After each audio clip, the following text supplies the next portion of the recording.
The Grand Chamber of the Galactic Council was the most beautiful place Linda Torres had ever seen. Crystal pillars reached toward a ceiling that showed the stars themselves, and the air smelled of flowers from 100 different worlds.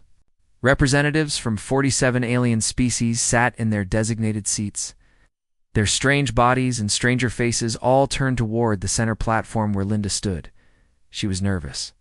Her hands were shaking slightly, but she kept her voice steady as she finished her speech. Humanity had waited 200 years for this moment. 200 years of proving themselves worthy of following every rule, of showing the galaxy that the young species from Earth could be trusted. And so, Linda said, her voice echoing through the chamber, humanity formally accepts its seat on the Galactic Council.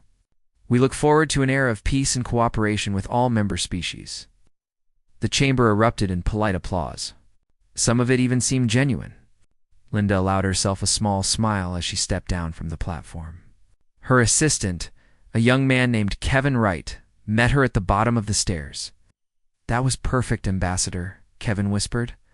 "Earth is already celebrating. The President wants to speak with you as soon as possible." Linda nodded, but something felt wrong.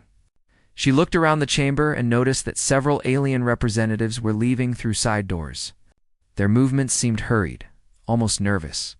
Council Speaker Vorath, a massive insectoid creature with compound eyes that reflected light like broken mirrors, was speaking quietly with the Velthri ambassador. The Velthri were tall, thin beings with pale blue skin and no visible eyes. They had always made Linda uncomfortable. There was something cold about them, something calculating. They had voted against humanity's admission to the Council 17 times before finally changing their position. Linda's communication device buzzed. She looked down and felt her blood turn to ice. The message was from Admiral George Patterson, commander of Earth's defense fleet. It contained only 4 words: unknown ships. Multiple systems. Before Linda could respond, every screen in the chamber flickered and changed. They showed the same image. A massive fleet of Velthri warships emerging from hyperspace above New Tokyo.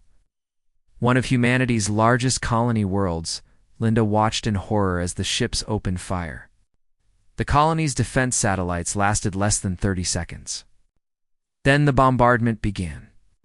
Plasma weapons turned cities into craters. Millions of people died in the first minute alone. "What is this?" Linda screamed, turning to face the council. "We had treaties. We had agreements." Vorath turned his massive head toward her slowly. His mandibles clicked together in what might have been amusement. "The agreements have been modified, Ambassador Torres. The Velthri Dominion has offered us exclusive mining rights in the Andromeda sector. In exchange, we provided them with certain information about your species. Defense codes, fleet positions, colony coordinates." Linda felt like she was going to be sick. "You sold us out. You sold out an entire species for mining rights?" "Your species was always expendable," Vorath said calmly. "Surely you understood that. You were useful for a time, but the Velthri offer was simply too valuable to refuse." The screens continued to show destruction. New Tokyo, Titan Colony, Mars Settlement, Kepler Station. One by one, humanity's homes were burning. Linda watched her brother's colony disappear in a flash of plasma fire. She watched children running through streets that would be ash in seconds. Kevin grabbed her arm. "Ambassador, we need to leave. The Velthri ships are approaching Nexus Prime. They're coming for us too." She stared at the screens, watching everything her species had built turn to fire and dust. 3 billion people. 3 billion lives. Gone in less than an hour because some aliens wanted to dig rocks out of distant asteroids. Admiral Patterson sent another message. "Remaining fleet gathering at emergency coordinates. Get to the shuttle bay. We're leaving." Linda finally found her voice. She turned to face Vorath one last time. The alien seemed utterly unconcerned, already turning away to speak with other council members. "You think this is over?" Linda said quietly. "You think you've won?" Vorath paused and looked back at her. "Of course we have one, Ambassador. Your species is finished. In a few hours, there will be no more humans left to cause trouble. Linda activated her personal recording device. She made sure it captured everything: the burning colonies on the screens, the indifferent faces of the council members, Vorith's cruel words. She transmitted the recording to every surviving human vessel she could reach. "You're wrong," she said. "Humans don't die that easily, and we never, ever forget." She turned and walked out of the chamber. Kevin followed close behind. They ran through the corridors of the council building, past alien guards who made no move to stop them. Why would they? They thought humanity was already dead. The shuttle bay was chaos.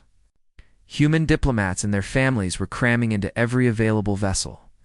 Linda found a seat on a small transport and strapped herself in. Through the window, she could see Velthari ships approaching in the distance. The transport launched just as the first plasma bolts struck the station. Linda watched Nexus Prime shrink behind them, flames blooming across its surface like deadly flowers. Her communication device buzzed again. This time, it was a general broadcast from Admiral Patterson. "All surviving human vessels. This is Admiral Patterson. Proceed to emergency coordinates immediately. We are gathering what remains of our fleet. Earth is gone. The colonies are gone. But we are not gone. We will survive this. And one day, we will make them pay for what they have done." Linda closed her eyes. She thought about her parents on Mars, her brother on Kepler Station, her friends scattered across a dozen worlds, all dead now, all murdered by creatures who saw humans as nothing more than expendable resources. The transport shook as it entered hyperspace.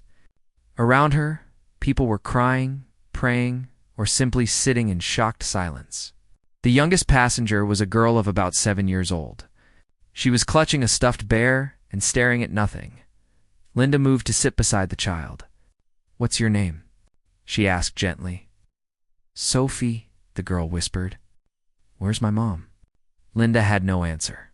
She put her arm around Sophie and held her close as the transport carried them toward an uncertain future.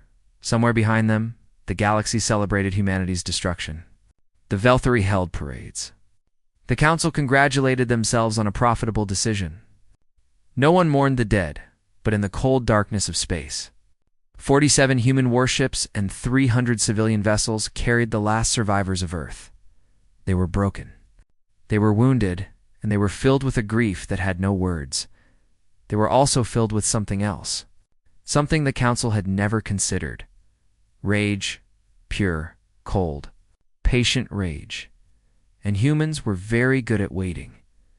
Admiral Samuel Price stood on the bridge of the carrier, Defiance, and watched the last civilian transport disappear into hyperspace. Behind them was nothing but death. Earth had become a poisoned wasteland. The colonies were smoking ruins. Everything humanity had built over 3 centuries was gone. Samuel was 62 years old. He had served in the Earth Defense Fleet for 40 years. He had fought pirates, negotiated with alien traders, and protected human colonies from asteroid strikes. Nothing in his life had prepared him for this. Admiral Lieutenant Katie Morgan said from her station, "I have completed the final count." Samuel did not want to hear the number, but he had to know. Report: 47 warships, 312 civilian vessels. Total population estimate: 800 million survivors. Sir, before the attack, human population across all worlds was approximately 20 billion. 20 billion to 800 million. Samuel did the math in his head. Humanity had lost 96% of its people in less than 3 days. Children, elders, scientists, artists, farmers, teachers, gone. All gone. The council is broadcasting on all frequencies. Communications Officer Danny Liu announced. They are demanding our unconditional surrender. They say if we comply, they will allow us to live on a designated reservation world under Velthari supervision. It was a harsh, bitter sound that surprised even him. A reservation. They murder 20 billion people and offer us a reservation. What should I tell them, sir? Nothing. Do not respond. Samuel turned to his navigation officer, a young woman named Patricia Wells. Patricia plot a course for the Void Rim. The bridge went silent. Every officer turned to stare at the Admiral. Patricia spoke first. Sir, the Void Rim is considered impassable. The gravitational anomalies, the radiation storms, the dark matter pockets. No species has ever successfully navigated it. I know what it is, Samuel said calmly. I also know that the Council will never follow us there. They think it's impossible. They think we'll die trying. We might die trying, Patricia pointed out. Samuel nodded slowly. We might. But if we stay here, we will definitely die. The Velthari are hunting every human ship they can find. The Council has placed a bounty on human heads. We have nowhere to go except where they cannot follow. He looked around the bridge at his crew. These were the people who would carry humanity's future. They were scared, exhausted, and grieving. But they were also alive. I am not going to lie to you, Samuel said. The journey ahead will be harder than anything we have ever faced. We will lose ships. We will lose people. Some of us will not survive.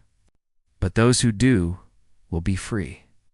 They will carry our species forward, and one day they will return to make the Council answer for what they have done. Katie spoke up. I'm with you, Admiral. Danny nodded. So am I. One by one, every officer on the bridge voiced their agreement. Samuel felt something warm in his chest. Pride, perhaps. Or hope. Then let's move. Patricia, take us into the void. The human fleet entered the Void Rim 3 days later. The first month was a nightmare. The gravitational anomalies pulled at ships like invisible hands. 3 vessels were torn apart before the fleet learned to read the warning signs. Radiation storms forced everyone into protective shelters for days at a time. Samuel barely slept. He spent his hours reviewing navigation data, checking on civilian ships, and attending funerals. So many funerals. They could not even bury their dead properly. The bodies were released into space, swallowed by the endless dark. But humans adapted. They always had. Patricia discovered patterns in the gravitational fields. Danny found ways to predict radiation storms hours in advance. Engineers modified ship shields to handle the strange energy of the void. Slowly, painfully, the fleet learned how to survive. Months turned into years.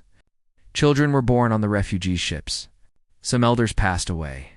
Life continued, even in the midst of tragedy. Samuel was in his quarters when Katie burst through the door without knocking. Admiral, you need to see this. He followed her to the bridge, where every officer was staring at the main view screen. Patricia had tears running down her face. On the screen was a star system. A yellow sun, much like Earth's old sun, surrounded by 7 planets. 3 of them showed the blue and green colors of habitable worlds. We found it 3 hours ago, Patricia said, her voice shaking. I've run every scan we have. The planets are real. They're habitable. And there's no sign of any intelligent species ever visiting this system. Ow. Samuel stared at the screen. For 3 years, he had held the fleet together through impossible circumstances. He had watched friends die, ships break apart, and hope fade from people's eyes. Now, finally, there was something worth hoping for. Does it have a name? He asked. No, sir. No previous records. It's completely unknown, Samuel thought for a moment. He thought about everyone they had lost. He thought about the children growing up on refugee ships, never knowing what a real sky looked like. He thought about the promise he had made on the day they fled. Haven, he said finally. We'll call it Haven. The colonization began immediately. The 3 habitable worlds were divided among the surviving population. Cities were planned, farms were established, and factories were built. People who had been refugees became pioneers. Samuel oversaw the construction of the capital city on Haven Prime, the largest of the 3 worlds. He watched buildings rise from empty plains. He saw children playing in streets that their parents had built with their own hands. He attended weddings, graduations, and celebrations. Life was returning to humanity, but Samuel never forgot. Every night he looked up at the stars and thought about the Council. He thought about the Velthari ships firing on defenseless colonies. He thought about Vorith's cold voice explaining that humans were expendable. One evening, Katie found him standing on a hillside outside the city, staring at the sky. "You're thinking about them," she said. It was not a question. Samuel nodded. "Every day. Every single day? Do you think we'll ever go back?" Samuel smiled. It was not a warm smile. It was the smile of a man who had learned patience the hard way. "Yes," he said quietly. "One day, we will go back. And when we do, they will learn that humans are not expendable. They will learn that we remember every death, every burned city, every murdered child. They will learn what it means to make an enemy of humanity." He turned to look at Katie. The young lieutenant had grown into a capable officer over the past 3 years. She would be one of the leaders who carried humanity forward. "But not yet," Samuel continued. "First, we build. We grow. We become stronger than they can possibly imagine. And then, when they have forgotten about us, when they think we died in the void, we will return. How long will that take?" Samuel looked back at the stars. "As long as it takes. Humans are good at waiting, and revenge is a dish best served cold." In the city behind them, lights were coming on in windows. Families were sitting down to dinner. Children were doing homework. Normal life was beginning again. But beneath that normalcy, something else was growing. A quiet determination. A shared memory of fire and death. A promise passed from parent to child. We will never forget, and we will never forgive. Haven was humanity's refuge, but it was also humanity's forge. And in that forge, something terrible and beautiful was being created. The galaxy had no idea what was coming. 30 years had passed since. Humanity fled into the Void Rim, the Galactic Council had celebrated their victory and moved on to other matters. The Velthari Dominion held annual festivals commemorating the destruction of the human pest. History books were written describing how the troublesome primates had been efficiently eliminated. Children in alien schools learned about humans, the way they learned about extinct animals, with mild curiosity and no real concern, on Haven Prime. Director of Research Christine Palmer stood before the Council of Survivors. The chamber was packed with military officers, scientists, and government officials. Everyone knew that today's announcement would change everything. "Ladies and gentlemen," Christine began, her voice calm but carrying an edge of excitement after 30 years of work. "I am pleased to report that Project Phoenix is complete." She activated the holographic display. A blueprint appeared in the air, showing a device unlike anything the galaxy had ever seen. We call it the Singularity Drive. The Council species use hyperspace lanes to travel between stars.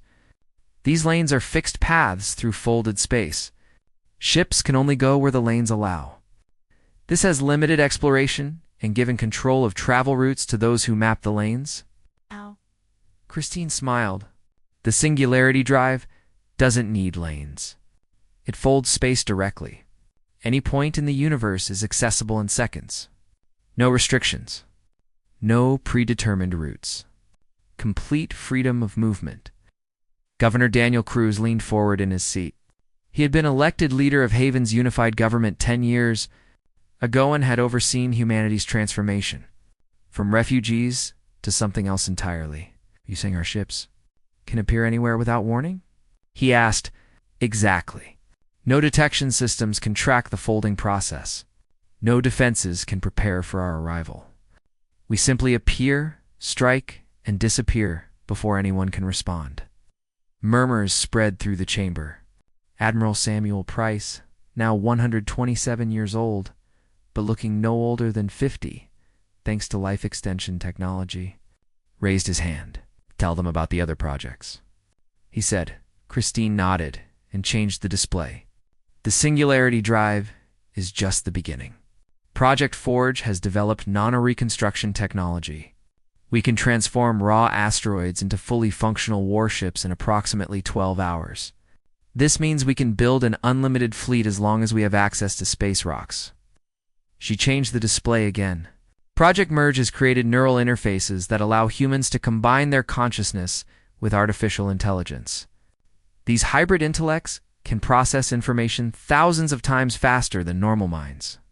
Our tactical officers can outthink any enemy fleet before the battle even begins. What? Another display. Project Genesis has modified human biology at the genetic level. Our soldiers are stronger, faster, and more resilient than baseline humans. They heal from wounds in hours instead of weeks. They can survive in environments that would kill ordinary people. They feel no fear in combat. Christine turned off the display and faced the chamber directly. We are no longer the species that fled into the void 30 years ago. We have become something new. Something the galaxy has never seen. Admiral Price stood slowly. Even at his advanced age, he moved with the grace of a much younger man. The life extension treatments had preserved his body, but they had done nothing to diminish the cold fire in his eyes. "How many ships do we have?" he asked. General Maria Santos, commander of Haven's military forces, answered, 1,000 capital ships, 10,000 support vessels, 50 million soldiers ready for deployment. And how does that compare to the Vel-3 Dominion? Maria checked her datapad. The Dominion has approximately 2,000 capital ships. However, their technology is 30 years behind ours. Their ships use conventional hyperspace drives. Their weapons are standard plasma arrays. Against our fleet, they would be completely outmatched. Samuel nodded slowly. He turned to face the chamber. Every eye was on him. This man had led humanity through the impossible journey into the void. He had built Haven from nothing. He had kept the flame of vengeance burning for 3 decades. "Then it is time," he said simply. Governor Cruz raised a concern. "Admiral, I agree that we have the capability for war. But I want to discuss our approach. Do we simply attack without warning the way they attacked us?" Linda Torres, the former ambassador who had witnessed the betrayal, spoke from her seat in the corner. At 89 years old, she was one of the few surviving witnesses to the destruction of Earth's colonies. "They showed us no mercy," she said, her voice thin but steady. "They sold us out for mining rights. They watched our children burn and called it good business. I remember," Daniel said gently. "I lost my parents in the attack. I remember everything. But becoming monsters to fight monsters is not victory. It's surrender." The chamber fell silent. This was the debate that had divided humanity for years. Some wanted total annihilation of every species that had participated in the betrayal. Others wanted a more measured response. Samuel spoke. "Daniel is right. We are not the Council. We are not the Vel-3. If we simply slaughter billions of civilians without warning, we become exactly what they called us, pests to be exterminated. We prove them right. Then what do you suggest?" Maria asked. Samuel walked to the center of the chamber. "We give them a warning. One chance to prepare, one chance to evacuate their civilians, and then we show them what humanity has become." "What kind of warning?" Samuel smiled grimly. "One word. Just one. We send it to every communication device in Council space simultaneously. We let them know we're coming. And then we give them 3 days to decide what to do with that information." Christine frowned. "One word? What word?" Samuel looked around the chamber at the survivors of humanity. These people had lost everything. They had wandered through impossible space for 3 years. They had built a civilization from nothing. They had transformed themselves into something beyond anything the galaxy had imagined. And now they were going home. "Flee," Samuel said. "We send them one word, flee." The vote was unanimous. Humanity would return to Council space. They would announce their arrival. And then they would deliver 30 years of cold, patient vengeance. That night, Samuel stood on his balcony, overlooking the capital city. Haven Prime had grown into a beautiful world. Millions of humans lived in clean cities surrounded by green parks. Children played in streets. Families gathered for meals. Life had returned to his species. But beneath that peaceful surface, humanity had been preparing. Every citizen knew the history. Every child learned about the burning colonies. Every adult carried the memory of what had been lost. Tomorrow, the fleet would launch. Tomorrow, the galaxy would learn that humans were not extinct. Tomorrow, the reckoning would begin. Christine joined him on the balcony. Are you ready, Admiral? Samuel thought about the question. Was he ready? He had spent 30 years waiting for this moment. He had dreamed about it every night. He had watched his people transform from frightened refugees into something terrifying. "I've been ready since the day we fled," he said. "I've been ready since I watched Earth burn on that view screen. I've been ready since I held the hand of a 7-year-old girl whose mother had been vaporized by Velthry plasma weapons." He turned to face Christine. "The question isn't whether I'm ready. The question is whether they're ready. And the answer is no. They're not ready for what's coming. They have no idea what they created when they tried to destroy us." In the shipyards of Haven, 1,000 warships powered up their singularity drives. 50 million soldiers checked their weapons and boarded their transports. The greatest military force the galaxy had ever seen prepared to move.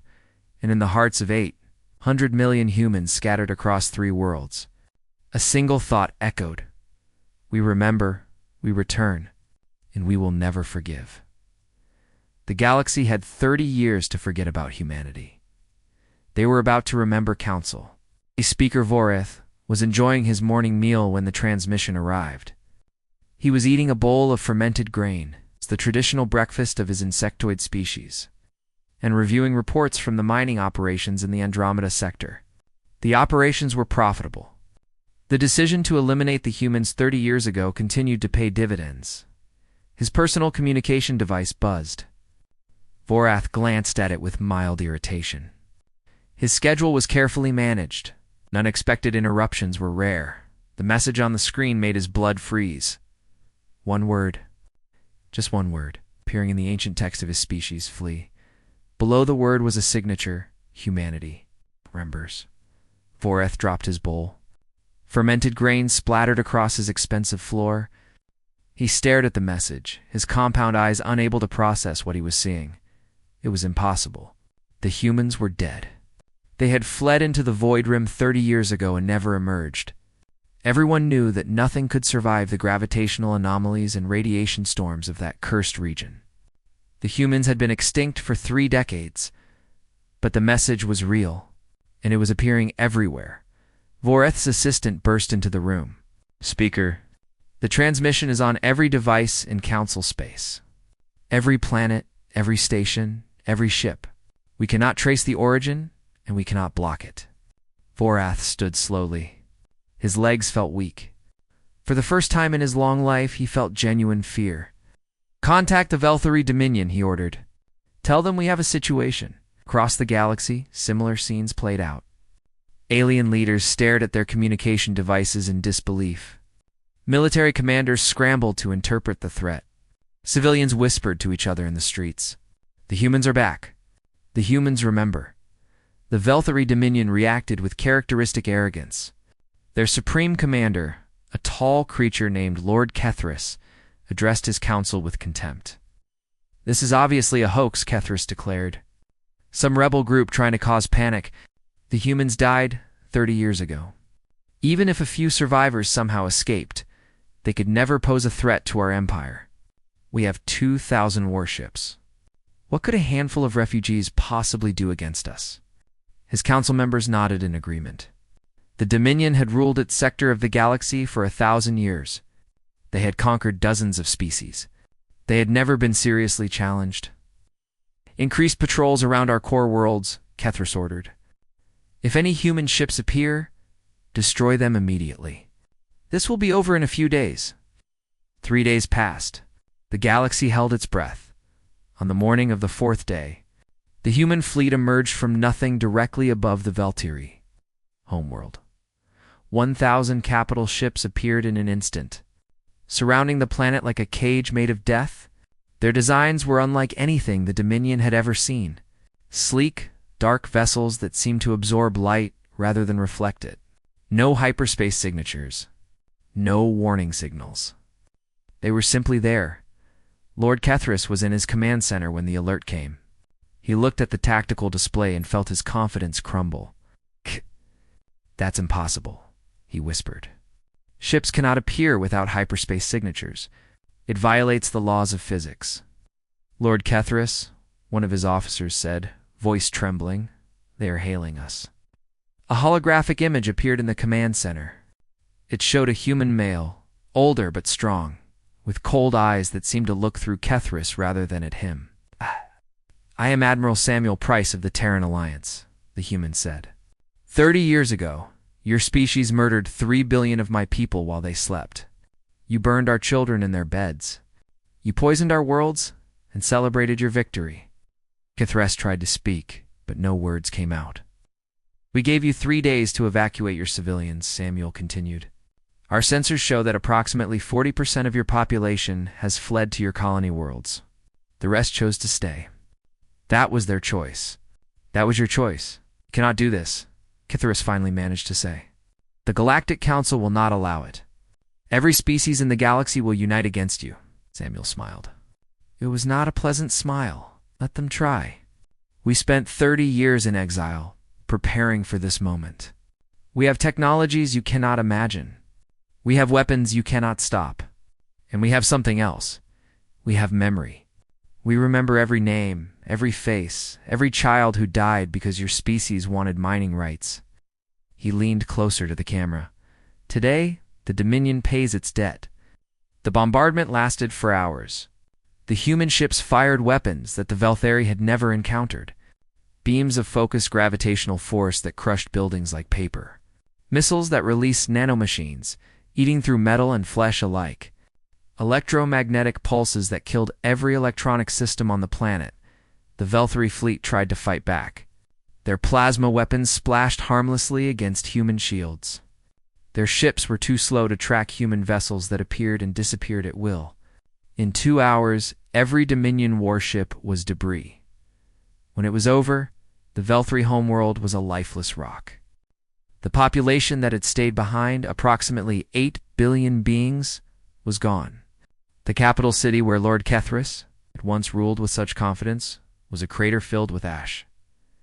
The human ships vanished as quickly as they had appeared.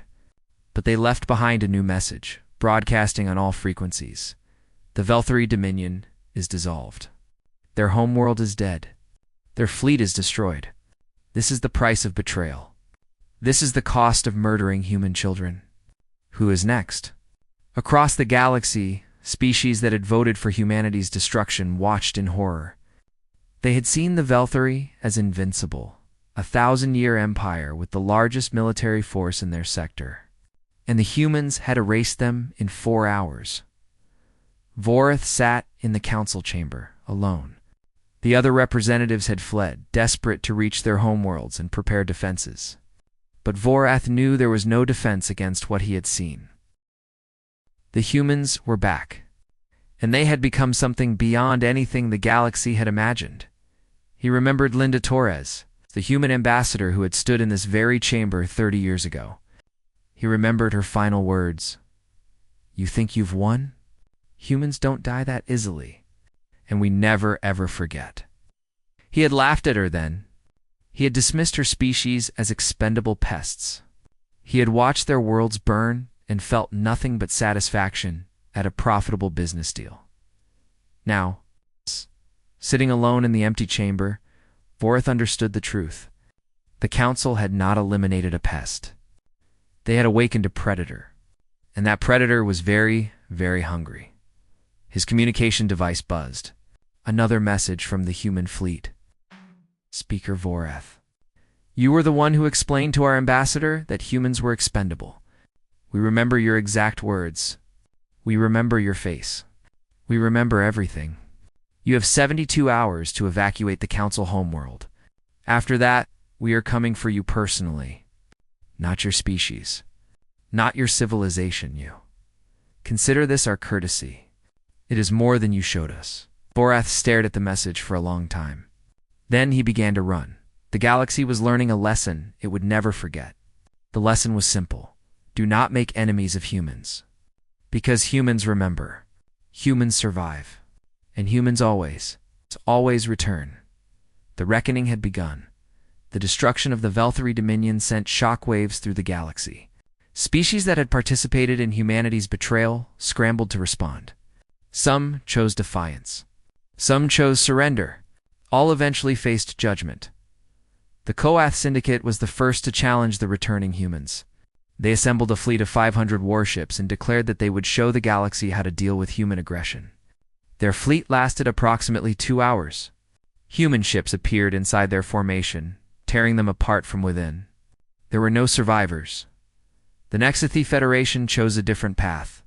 Their leadership contacted the human fleet directly and offered complete surrender. They confessed their role in the betrayal, offered full reparations, and begged for mercy. Admiral Samuel Price reviewed their offer carefully. The Nexathi had voted for humanity's destruction, but they had not participated in the actual attacks. They had been cowards rather than murderers. Accept their surrender, Samuel decided. Strip them of their military capability. Place them under permanent observation. But let them live. Some humans disagreed with this mercy. They wanted total annihilation of every species that had participated in the betrayal. Samuel understood their anger. He felt it himself, a burning coal in his chest that never cooled. But he also understood something important. We are not the Council, he told his officers. We do not murder civilians for profit. We do not destroy species because it's convenient. We punish those who deserve punishment and spare those who deserve mercy. That is what separates us from them. One by one, the guilty species faced their judgment. Those who surrendered and showed genuine remorse were allowed to survive, though their power was broken. Those who fought were destroyed. Those who had actively participated in murdering human civilians found no mercy at all. The campaign lasted 2 years. When it ended, the Galactic Council was dissolved. Its headquarters on Nexus Prime stood empty, a monument to broken trust and failed diplomacy. Linda Torres, now 91 years old, returned to the council chamber where she had witnessed humanity's betrayal. Admiral Samuel Price walked beside her, along with Governor Daniel Cruz and Director Christine Palmer. They stood in the center of the room where alien representatives had once watched human worlds burn. I never thought I would stand here again, Linda said quietly. I never thought any human would. Samuel looked around the chamber. The seats were empty. The screens were dark. The aliens who had condemned humanity to death were scattered across the galaxy, hiding, surrendering, or dead. What do we do now? Daniel asked. We've won. The species that betrayed us are broken or destroyed. The galaxy fears us more than they ever feared the Velthri.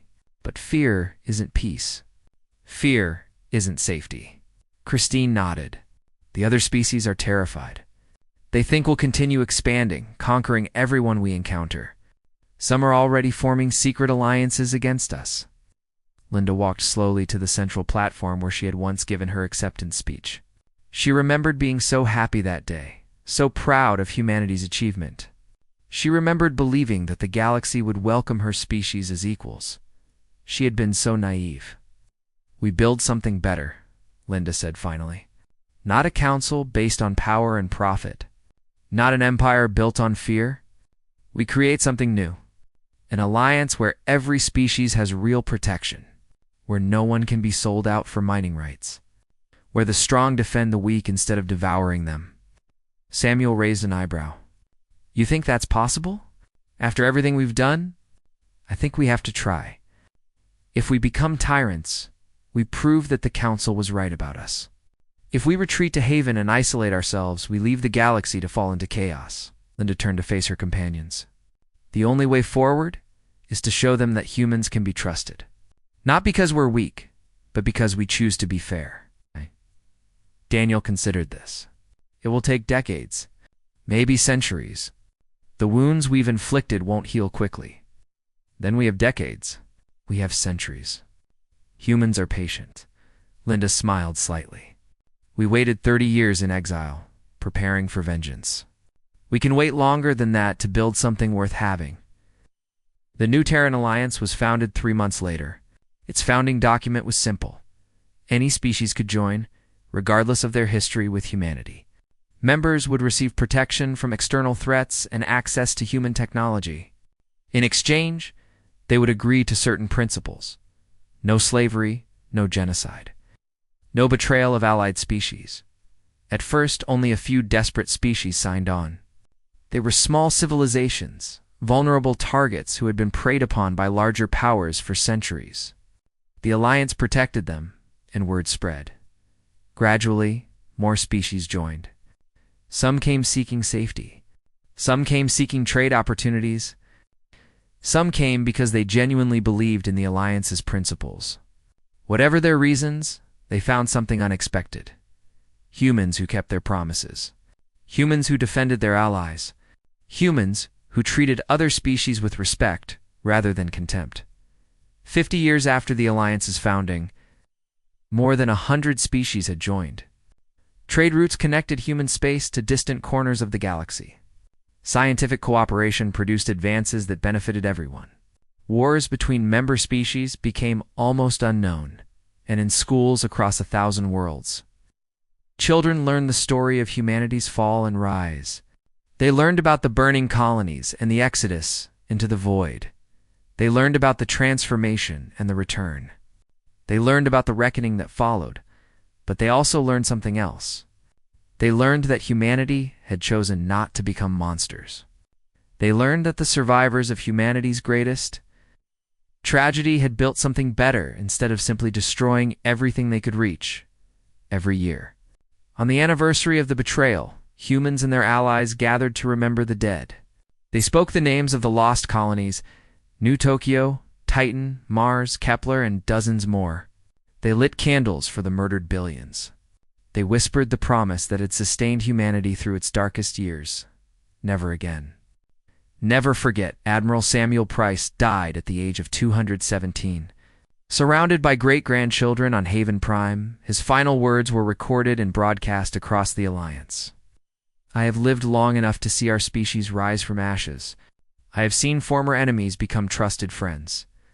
I have seen children play on worlds that my generation could never have imagined reaching. Humanity survived not because we were stronger or smarter than our enemies, but because we refused to give up. Because we held on to each other when everything else was gone. Because we chose to build rather than only destroy. Remember that. Remember what we endured. Remember what we became. And never, ever let anyone make us less than what we are. Linda Torres passed away 3 years later, the last surviving witness to the original betrayal. She was buried on Nexus Prime, in a garden that had been planted where the council chamber once stood. Her tombstone bore a simple inscription. She remembered, so we could forgive. The galaxy continued to turn. New challenges arose. New threats emerged. The Alliance faced them all. Sometimes with diplomacy, sometimes with force. Always with the knowledge that humanity would never again be caught unprepared, and in the deep spaces between stars. Ships carrying humans and their allies traveled freely across distances that had once seemed impossible. They explored new worlds, contacted new species, and carried the story of humanity's survival to every corner of the universe, the story of a species that was betrayed, that fled, that transformed, that returned, and that finally chose to build something better than vengeance. The story of humanity. The story that would never be forgotten.